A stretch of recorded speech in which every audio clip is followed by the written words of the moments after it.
Today I'm going to give you a visual history of this city, all with images uploaded from different parts of the world, starting with my own contribution. The ruins of Yangji Village.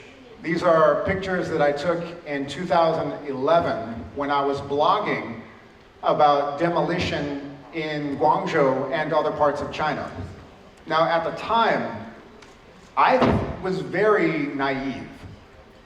I thought I was witnessing something extraordinary, but in fact, this was normal. Local people saw an uneventful passage of time. It's changed me, living in a culture where neighborhoods are disposable and memory is not an ingredient of progress. I even kept a fragment of the building site. This is a simple tool that's used to wire electricity into self-built homes. You used to see these all over the city in urban villages, but now they're very hard to find. We could put this into a gallery space, and the object would tell a story by evoking nostalgia. When objects are forced to retire in the modern world, museums offer a second career. But museums themselves have to change. It's not enough to create an experience in a tangible space. That experience has to be uploaded and shared from person to person the way most of our information travels today. There are pieces of this city in museums all over the world. And when that material is accessible on the personal screen, it can transform a community's relationship with the past. This is a painting by Wilhelm Hein. He was an American artist who traveled to Guangzhou in the 1850s.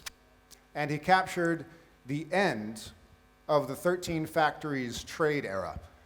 During the Qing dynasty, Guangzhou was largely the only city that foreign merchants could do business. Please tell me if you can read the signs. That's not Chinese. That's not any language at all. Remember, he was an American traveling Guangzhou in the 19th century, so he had no idea what he was looking at. And that tells a story. Now, today, that trading port that he visited is long gone. And the only reminder we have in the city is this name on a street. So if you want to see China's maritime heritage and the city of Guangzhou when it was ushering the world at its doorstep, the very best place to go is the United States.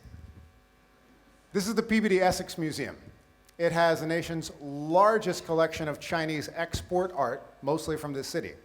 There's similar collections in Stockholm and also London. And if you want to see the first photographed images of the city, you want to go to Canada. The Royal BC Museum has this image of the garden of the merchant Wu Bingjian. Wu Bingjian, known worldwide as Hokwa. And that photograph taken by John Friedrich Kreis.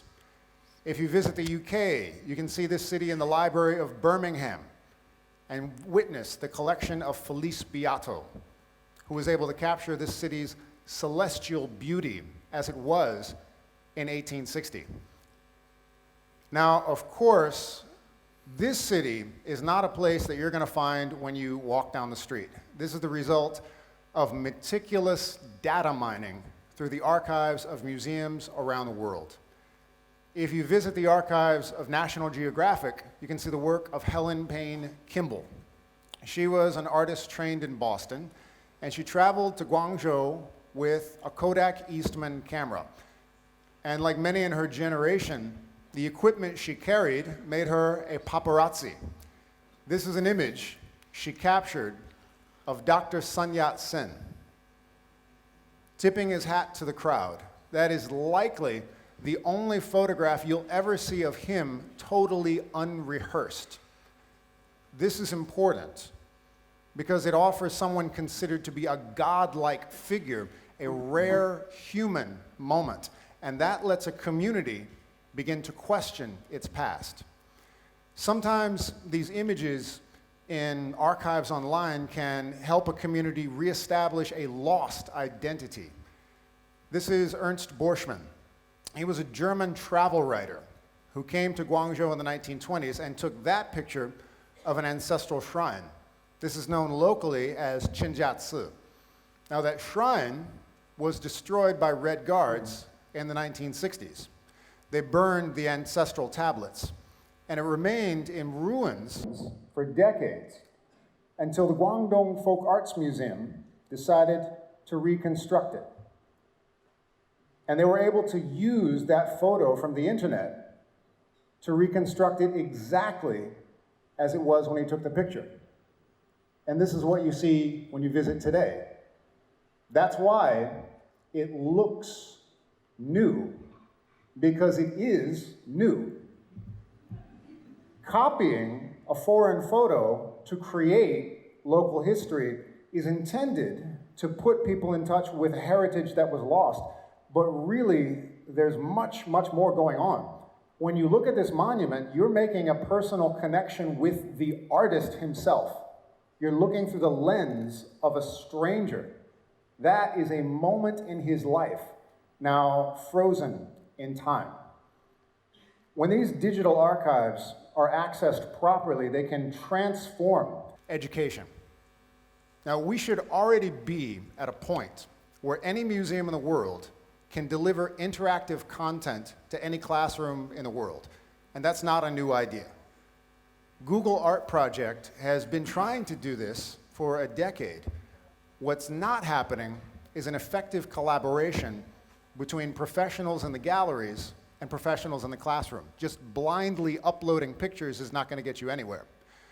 This is a tutorial video that I made using the US Library of Congress's website, and that's to show my students how to access their resources from anywhere in the world.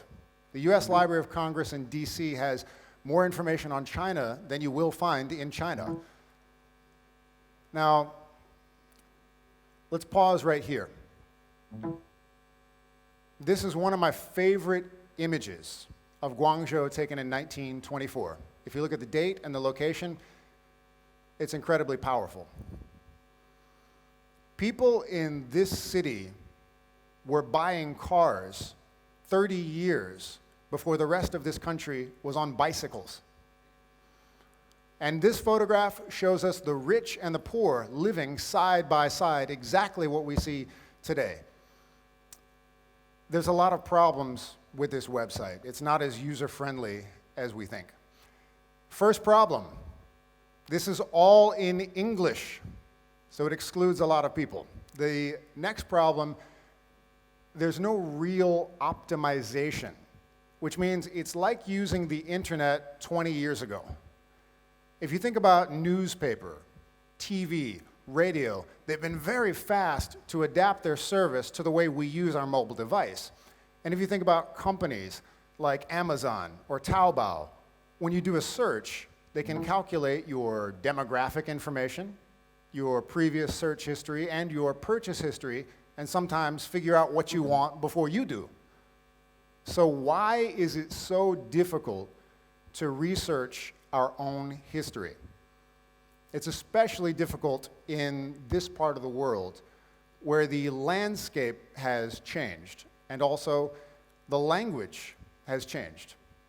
A map from one generation to the next is completely unrecognizable. This is a map from Guangzhou in the last century. The words are Cantonese, transliterated. Now, if you were born, say, in the 1950s or 60s, you know exactly where this is.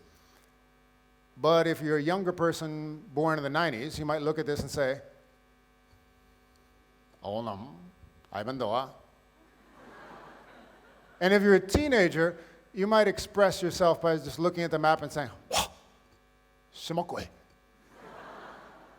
And if you try to translate the Cantonese to Mandarin, you'll be really lost because you'll think you're in another province. The word is a colloquial term meaning the central district of Guangzhou south of the Pearl River, which is now known as Haizhu District, and that is what it looks like on the map today. It's also the view that you can see if you look south out the lobby of this hotel. What does it mean when a city's language is literally off the map? It's a problem because people all over the world have roots in this city but don't know where to look. This is Joseph Ings. He was a doctor, and he was trained in Edinburgh, Scotland. He did missionary work here and died of dysentery in 1906. He was buried right outside of the east gate of Guangzhou's city wall. His fourth-generation descendant, Michelle Greggs, contacted me asking if that cemetery and that headstone were still there. That's a tough one. The city wall of Guangzhou was destroyed in the first part of the last century. And across China in the 1960s, foreign headstones were political targets. This is China. It's never easy to tell someone that their ancestors' remains were destroyed because of political uncertainty or total chaos. But bottom line, they deserve to know. So I did some digging. I talked with friends in media, and we found out that the cemetery was destroyed, but not completely. A local church group in the 1980s relocated the remains of the headstones into Baiyun District, and there it is today. That is the headstone of Joseph Ings in the center.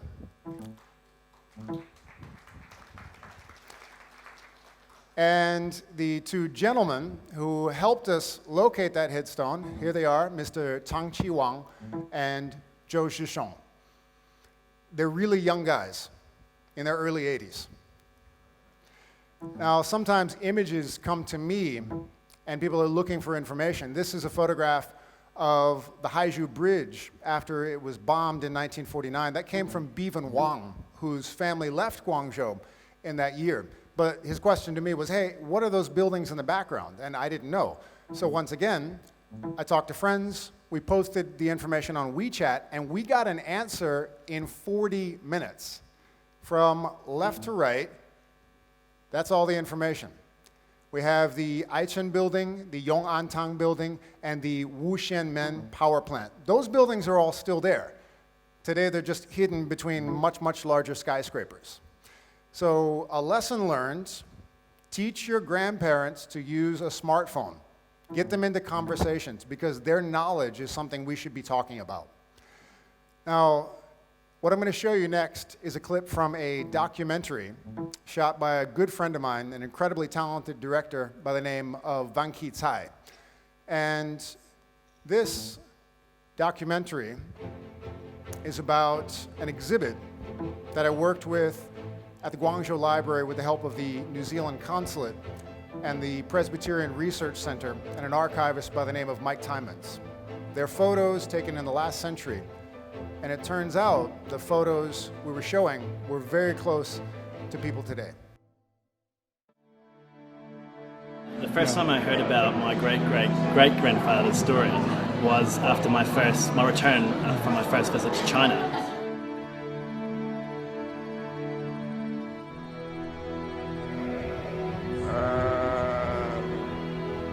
I was talking to my dad in front of our farmhouse, drinking a cup of tea and telling him about my visit to China. And he said to me, "Oh, you realise your ancestor went to China?" I was like, "No, really?" And he said, "Yes, actually, and in fact, the tree in front of you came from China." So it turns out the tree that grows in front of my family house was a cutting that Alexander Don brought back from China. And this is a tree that I climbed the branches of as a child, so it was a huge surprise to know that there was a very tangible connection to China right in front of my house.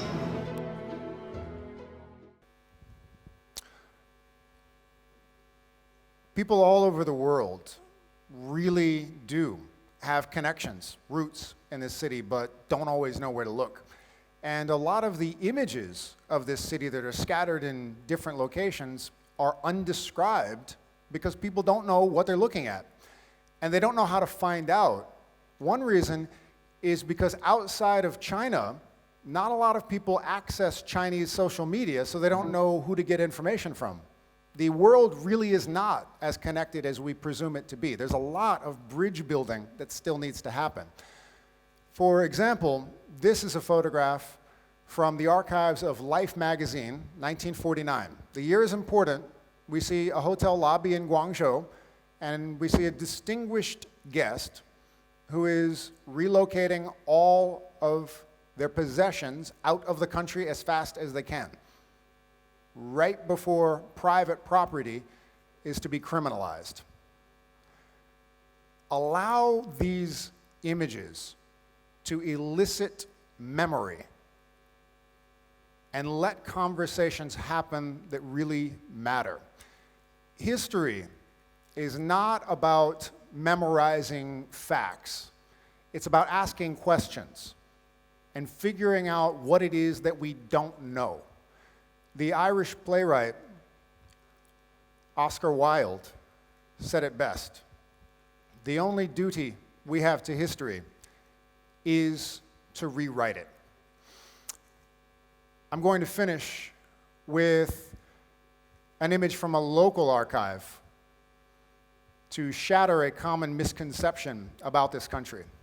Many people around the world look at China and think of it as a place that has only recently began to engage with the world. For the city of Guangzhou, that is not at all true. This is the very first Canton Fair, an international trade show held in this city in 1957. That's right before the Great Leap Forward. People were coming here to trade. The event got bigger and bigger, and here's the same event in 1973. This is when China is supposedly closed to the outside world. I don't know about you, but I see people from all over. Imagine if all these people could tell their stories. If we can change our relationship to the past, we can change our relationship to each other. Thank you.